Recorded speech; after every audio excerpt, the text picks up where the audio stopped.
Hi friends, എൻ്റെ പേര് വേണു. ഞാൻ യൂണിക് മാറ്റ്സിൽ നിന്നാണ്.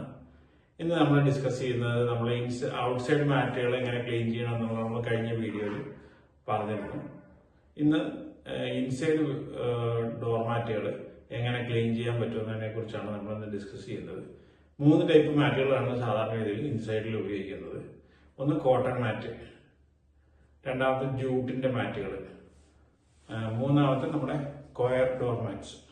ഇങ്ങനെ 3 ടൈപ്പാണ് സാധാരണ രീതിയിൽ ഇൻസൈഡ് ഉപയോഗിക്കുന്നത്.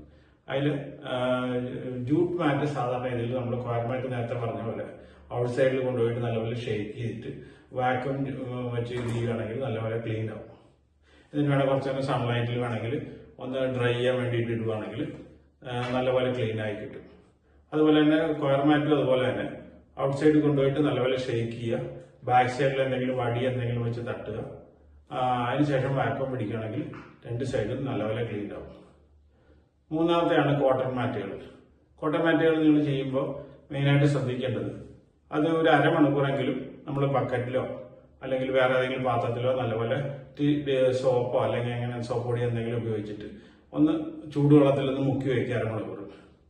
അതിനുശേഷം എടുത്ത് വാഷിംഗ് മെഷീനിൽ ഇടുകയാണെങ്കിൽ നല്ലപോലെ ക്ലീൻ ആയി കിട്ടും. ഡയറക്റ്റ് വാഷിംഗ് മെഷീൻ ഇട്ടാൽ ഇത്രയും ചെളി പോകില്ല. എന്നിട്ട് ഡ്രൈ ചെയ്തിട്ട് നമുക്ക് ഉപയോഗിക്കാവുന്നതാണ്.